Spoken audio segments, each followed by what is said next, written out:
আমি এইখান থেকে যাইতেছি তখন এই টাকাটা দেখছি, তো টাকাটা দেখার পর আমার কাছে সন্দেহ হয়েছে যে টাকাটা কিসের। এই টাকাটা হয়েছে আমাদের দেশেরই, যে টাকাটাই কাজটা করছে সে দেশের শত্রু। কারণ দেশের শত্রু না হলে সে চাইলে যদি অবৈধভাবে কামাই রাখছে, হয়তো ব্যাংকে রাখতে পারে না, যে ধরা খাইবে বা তার ঘরে রেড পড়বে এরকমের কিছু হয়েছে দেখেছে, সে টাকাটা কাইটে ফেলাছে। সে চাইলে গেলাম পারতো টাকাটা রাতের অন্ধকারে মসজিদে মসজিদে দিয়ে আসতে।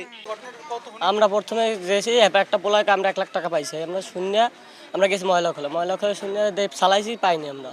আমরা আবার একজন আমার ভাই এবার ছোটো আবার ব্যাগ ভরে লইয়েই বিছিস ময়লা খোলা দেই ইট দিয়ে বান্ধে দিয়েছি, রশিদ দিয়ে বান্ধ দিয়ে হালাইছি।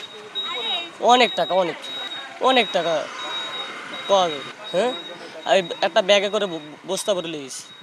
এই টাকাটা যদি গরিব মানুষেরা দিতে তবু তারা খাইয়ে টাইয়ে বাঁচতে পারতে। টাকাটা তো অক্ষয় করিয়া চিরিয়া ফালাইয়া দেওয়া উচিত হয় নাই। তারা মনে হয় অবৈধ টাকা এই জন্য খাটিয়া হারতে পারবে না দেখে চিরিয়া ফারিয়ে হালাই দিয়ে দিচ্ছে। এটা তো ভাই আমরা হঠাৎ করে দেখতে আসি যে টাকাটা চলার পথে টাকাটা ফালানো, যত দূর যাইতে আসি তত দূর এই টাকা। পরে লোকজন আস্তে আস্তে লোকজন জড়ো হইতে আসে। ঠিক আছে, টাকাটা মনে করেন সিরিয়া না ফালাইয়া হয়তো একটা জায়গায় গরিবের দিয়ে দিত, একটা কাজে লাগতো।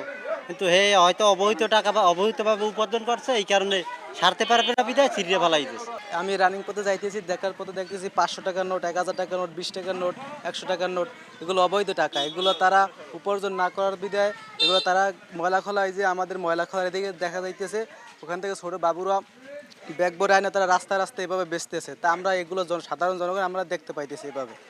এই আমাদের অনুভূতি খুবই খারাপ। আমাদের টাকাগুলো, আমাদের দেশের সম্পদের টাকাগুলো এভাবে কী জন্য নষ্ট করলো? যে টাকাটা হলো আসলে এটি রাষ্ট্রীয় সম্পদ, এটি কারো ব্যক্তির সম্পদ না। আমার কাছে মনে হচ্ছে, আমিও এই পথে যাইতেছি, এর মধ্যে দেখছি টাকা দেখে আমি নিজেও টোকানোর চেষ্টা করছি, দেখছি।